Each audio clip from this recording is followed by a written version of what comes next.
Hello and welcome to another video. In this video we're going to be working on minimum array end. In this one you're given integers n and x and you want to construct an array of positive numbers of size n for every number, the first number, or like the ith number, the I plus 1 number actually, is greater than nums I. And the result of the bitwise and of the whole thing is x. So it's kind of hard to understand, I guess. But basically, so you're given n, so you have to have n numbers, and then basically the numbers have to be in increasing order, and the bitwise and of the entire array has to be x. So in this first example, for example, this is 4, 5, 6.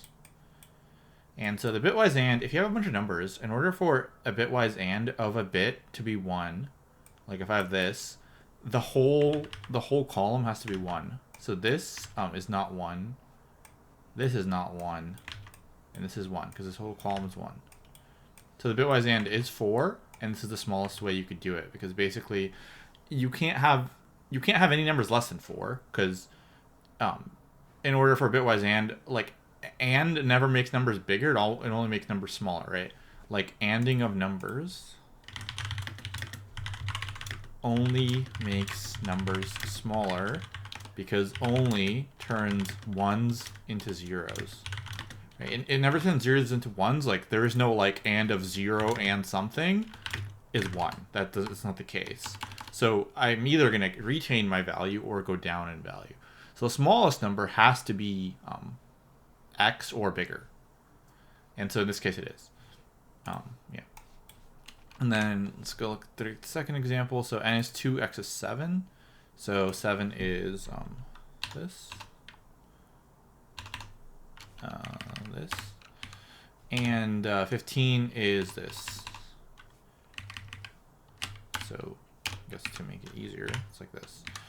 And these two numbers, so this is all ones, all ones, all ones, and this is not all ones. So the and of this would be 7. And this number is 15. So the basic idea here is, you know that if I have a bunch of numbers, right, and a bunch of numbers,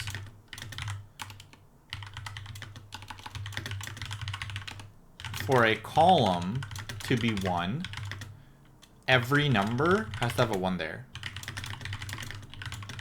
Right, so if my result number is like 0, 1, 0, 1, and I have a bunch of numbers, right, I have like a bunch of numbers, I know that like the last bit of every single one of those numbers has to be a 1, and then this bit has to be a 1 as well, right? So basically we can go back to these examples here. If x is 4, so we can kind of do the same thing. We can just maybe draw a bunch of, or maybe even a matrix would be good here. Yeah. So let's say our result is 4. So we can just draw it here. All of these numbers have to have 1, right? This all has to be a 1. So 1, 1, like if I had 5 numbers. And then the rest of these bits can be whatever I want, as long as they're not all the same, right? So if I just have like 1, 1, 1, 1, there has to be at least 1, 0. You know, at least 1. In whatever thing you want, right? But also all of the rest of these have to be different as well. So the criteria is actually going back. So if we just get rid of all these, we can basically say that for whatever columns are a 1 in our x, these columns are immutable. This just has to be a 1. So in this case, let's say we had these like 5 numbers. This column has to be 1. It's like locked in. But everything else we can modify. And so we need these numbers to be in increasing order. And we need them all to be, and we want them to basically increase as little as possible. That way we minimize the last one. So what's the smallest number we can have where that number anded with other stuff is this? It's just going to be that number itself. So the first number of the array will always be x. And then how do we increase it as little as possible? Or we can't change this column, but we can change other columns. So we're allowed to change this column. We're allowed to change this column. We're allowed to change this column. We're allowed to change this column. So, you know, like imagine x is 0. If x is 0, the first number would be 0, and then we're basically allowed to change every other column, right? So, actually, if x was 0, every column would be allowed to be changed, right? Because as long as no column has all ones, we're good. And so the fastest way to increase numbers from 0, we would just have like 1, 2, 3, 4, 5. And all of these numbers together would be 0, right? Because since the first number is 0, everything ended with 0 is 0. So everything else can be whatever we want, essentially. And it just has to be increasing. So that's kind of the idea, is because x is the smallest number, if x is the smallest number, in the columns we are allowed to change, x will have all zeros, right? So x will have a 0 here, 0 here, 0 here.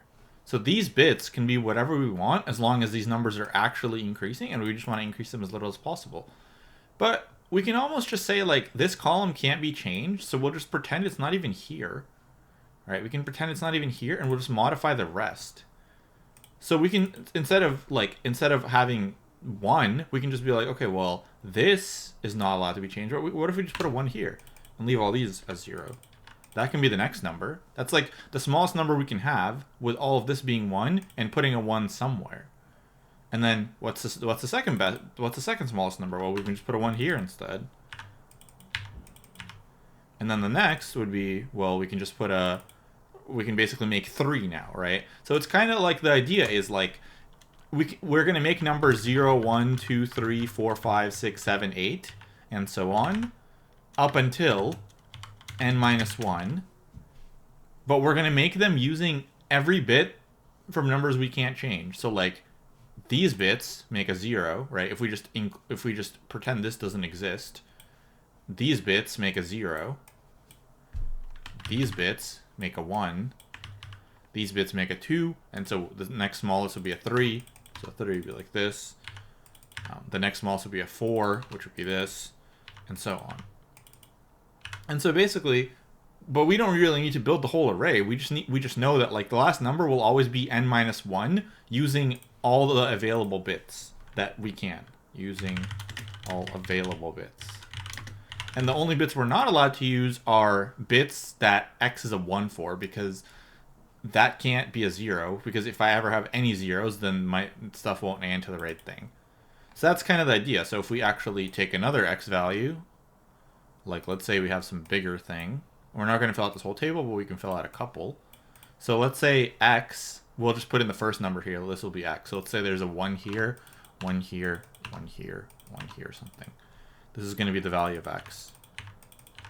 So once again, we're basically saying this column is not allowed to be used, is not allowed to be switched. This will just be a 1 all across. We can even write that in for, we're just going to fill out like 2 to 3 numbers. So all these numbers have to have 1s, and we can't do anything there.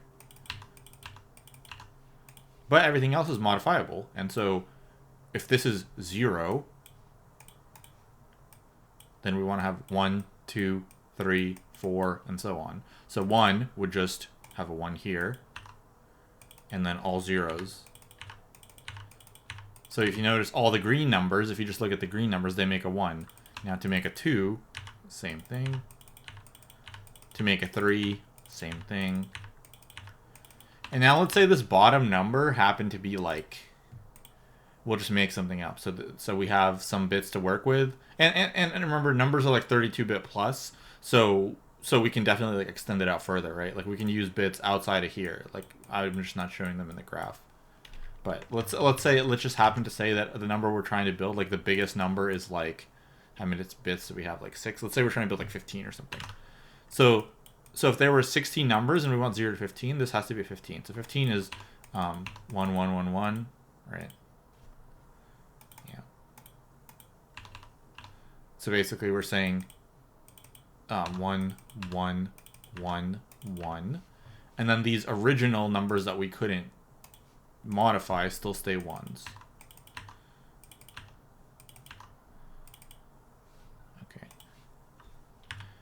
Okay, so now that you know like what number we're trying to build, how do we actually build that number, right? Like how do we actually do that? So the way we do that is if we just go to this example.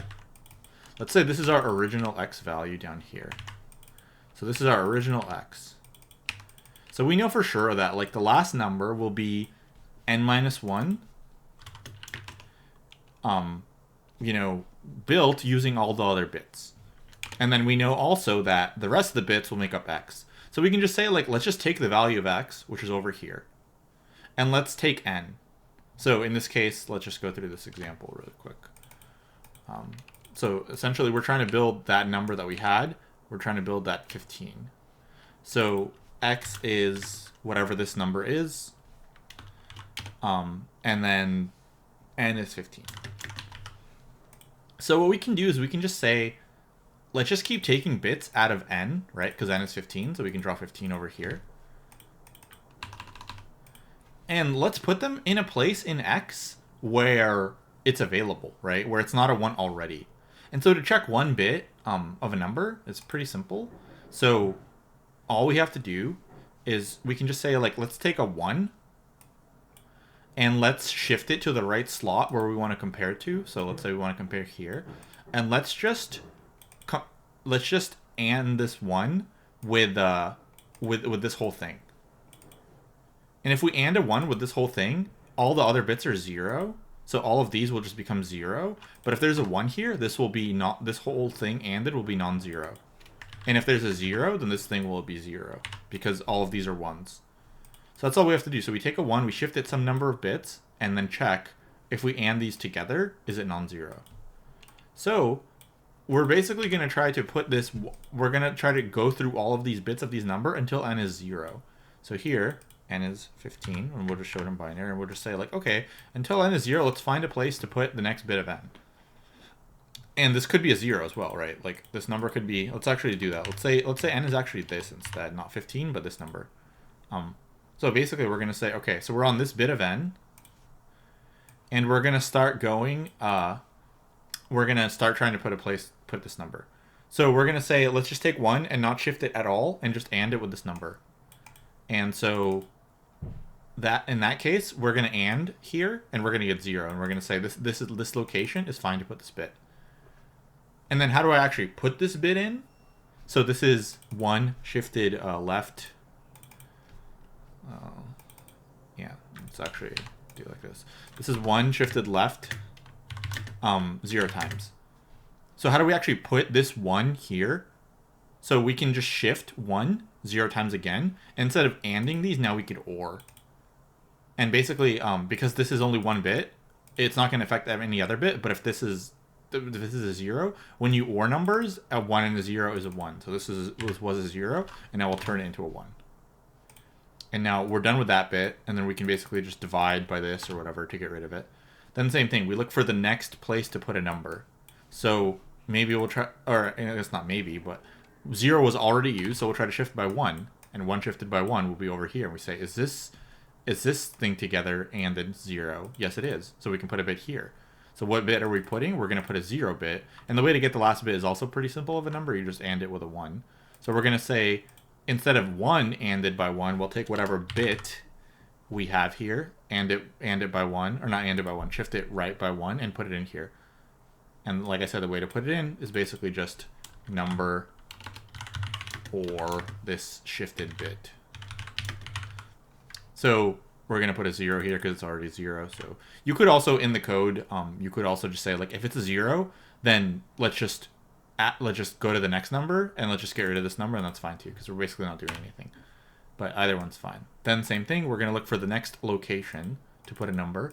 So we put it into shifted 1, shifted 2, or shifted 0, 1. Now we have to shift it 2. So when we shift it 2 and here, we're going to say this is non-zero, so there's already a number here. So we have to shift again until we find another open location, which is here. And then we're going to put in the 0 here. And then get rid of that. And then now we're going to try shifting 4 and see, is this available? And it is not. So then we're going to try shifting 5. And now we put in a 1 here. And now that n is 0, we're basically done. So whatever whatever this number is now, we're done. So this will be all like 0, and then it'll have a bunch of like leading zeros because we didn't change any of that. And that's what we return. So to summarize, we basically know that we're trying to get n minus 1, and we look for all these like empty places where we can change. We can't change anything that was a 1 already, but we can change every other bit. And we know for sure that we're going to try to build n minus 1 because the smallest way to grow a number is 0 to n minus 1. And we can't change any of these bits. So hopefully that makes sense. Take a look at the code. Pretty simple. So essentially, I is like the number of bits we're shifting by. M is basically n turned into a long. Result is x turned into a long. And like I said, the bit number we want to build is n minus 1. So m is basically just n minus 1.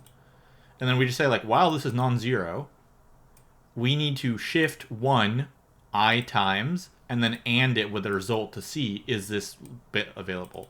And in Java, the reason I do this is because I might be bigger than 32 here. So you'll get an overflow if you don't like shift the long instead. So you basically have to shift the long instead of a 1 integer. So if this slot is taken, let's just go to the next one. When we find an available slot, let's take the last bit of our current number. Let's shift it by the same number that we found the available slot for, and let's OR it with our result, which started off as x. So basically take whatever the bit is in n, and put it into the result at that slot. Then go to the next slot, and then get rid of that last bit of this number. And so this number will start out as n minus 1, and we'll keep getting bits out of it until it goes to 0. And we're guaranteed to have like enough slots because we can just have a 64-bit number, right? So we can have at least like 32 open slots if we need to. And then we return.